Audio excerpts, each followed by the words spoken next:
یہ 5 خاموش دشمن تمہارے اندر چھپے ہیں اور تمہیں برباد کر رہے ہیں اور تمہیں خبر ہی نہیں۔ جاننا چاہتے ہیں نا کہ آخر وہ 5 خاموش دشمن ہیں کون کون سے جو تمہیں اندر ہی اندر برباد کر رہے ہیں، کھوکھلا کر رہے ہیں۔ ان خاموش اور خطرناک دشمنوں کی مکمل تفصیل جاننے کے لیے ویڈیو کو آخر تک ضرور دیکھیے گا۔ محترم ناظرین، کبھی تم نے محسوس کیا کہ تم سب کچھ کر رہے ہو، نماز بھی پڑھتے ہو، تلاوت بھی کرتے ہو، کبھی کبھی صدقہ بھی، لیکن پھر بھی دل بے چین ہے؟ سکون جو کبھی دل کی گہرائیوں تک اترتا تھا اب جیسے دور کہیں کھو چکا ہے۔ دعائیں مانگتے ہو لیکن دل میں ایک خالی پن سا رہتا ہے۔ عبادت کے باوجود، نیکیوں کے باوجود کچھ تو ہے جو درست نہیں ہو رہا۔ تم سوچتے ہو شاید وقت کا فتنہ ہے، شاید دنیا کی الجھنیں ہیں، لیکن حقیقت کچھ اور ہے۔ تمہارے باہر نہیں، تمہارے اندر کچھ چھپا ہوا ہے، کچھ ایسا جو خاموشی سے تمہیں اندر ہی اندر کھوکھلا کر رہا ہے۔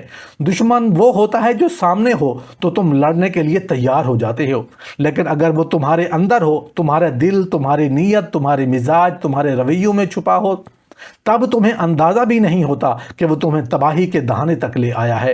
یہ دشمن تلوار نہیں چلاتے، یہ خون نہیں بہاتے، یہ تمہاری روح کو زہر بنا دیتے ہیں، تمہاری نیکیوں کو اندر ہی اندر کھا جاتے ہیں، تمہاری دعاؤں کو آسمان تک پہنچنے سے روک لیتے ہیں۔ اور حیرت کی بات یہ ہے کہ تم ان کے ساتھ روز جیتے ہو، سوتے ہو، اٹھتے ہو، عبادت بھی کرتے ہو۔ تمہیں محسوس ہی نہیں ہوتا کہ تمہارا سب سے خطرناک دشمن تمہارے ساتھ ہی سفر کر رہا ہے۔ تو سنو، آج تمہیں ان 5 خاموش دشمنوں کا پتہ چلے گا جنہوں نے تمہیں خود سے دور کر دیا، رب سے دور کر دیا، نور سے دور کر دیا، اور اگر اب بھی نہ سنبھلے تو یہ خاموشی ایک دن قبر کی خاموشی میں بدل جائے گی۔ تو آئیے جانتے ہیں وہ 5 خاموش دشمن کون سے ہیں۔ تمہارا سب سے بڑا اور سب سے پہلا خاموش دشمن تکبر یعنی غرور ہے۔ یہ وہ دشمن ہے جو تمہارے اعمال کو زمین پر ہی دفن کر دیتا ہے۔ اللہ تعالیٰ فرماتے ہیں، یقیناً اللہ کسی تکبر کرنے والے، فخر کرنے والے کو پسند نہیں کرتا۔ شیطان صرف ایک سجدہ نہ کر کے تکبر کی وجہ سے لعین بنا۔ حضرت علی فرماتے ہیں، تکبر سب گناہوں کی جڑ ہے جو دل میں چھپ کر بیٹھ جاتا ہے۔ تمہارا سب سے بڑا اور دوسرا خاموش دشمن حسد یعنی جلن ہے۔ حسد وہ آگ ہے جو پہلے اپنے گھر کو جلاتی ہے۔ نبی کریم صلی اللہ علیہ وسلم نے فرمایا، حسد نیکیوں کو اس طرح کھا جاتا ہے جیسے آگ لکڑی کو کھا جاتی ہے۔ حضرت یوسف علیہ السلام کے بھائی حسد کی وجہ سے ہی انہیں کنویں میں پھینکنے پر آمادہ ہو گئے۔ یہ دشمن دل کے اندر چھپ کر تمہیں دوسروں کی خوشیوں سے جلنے والا بنا دیتا ہے۔ تمہارا سب سے بڑا اور تیسرا خاموش دشمن ریاکاری یعنی دکھاوا ہے۔ ریاکار وہ ہوتا ہے جو اللہ کے بجائے لوگوں کو خوش کرنے کے لیے لگا ہوتا ہے۔ نبی کریم صلی اللہ علیہ وسلم نے فرمایا، ریاکاری شرک خفی ہے۔ یہ دشمن نیکی کو کر کے بھی برباد کر دیتا ہے کیونکہ نیت میں اخلاص نہیں ہوتا۔ تمہارا سب سے بڑا اور چوتھا خاموش دشمن غیبت یعنی پیٹھ پیچھے برائی کرنا ہے۔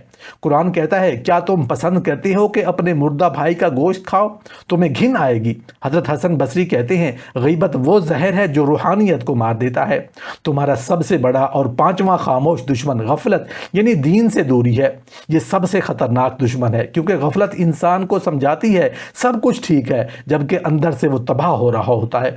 قرآن کہتا ہے، اور وہ لوگ جو ہمارے ذکر سے غافل ہیں ان کے دلوں پر پردے ڈال دیے گئے ہیں۔ حضرت عمر فرماتے ہیں، اپنے نفس کا محاسبہ کرو اس سے پہلے کہ تمہارا حساب لیا جائے۔ اگر تم ان دشمنوں کو پہچان کر ان سے توبہ کر لو، ان کا علاج شروع کر دو، تو تمہارا دل پھر سے زندہ ہو سکتا ہے، ورنہ یہ خاموش قاتل تمہیں دنیا میں بے سکونی اور آخرت میں رسوائی دے دیں گے۔ اب فیصلہ تمہارے ہاتھ میں ہے، دشمنوں کو اندر رہنے دو یا انہیں بے نقاب کر کے باہر نکالو۔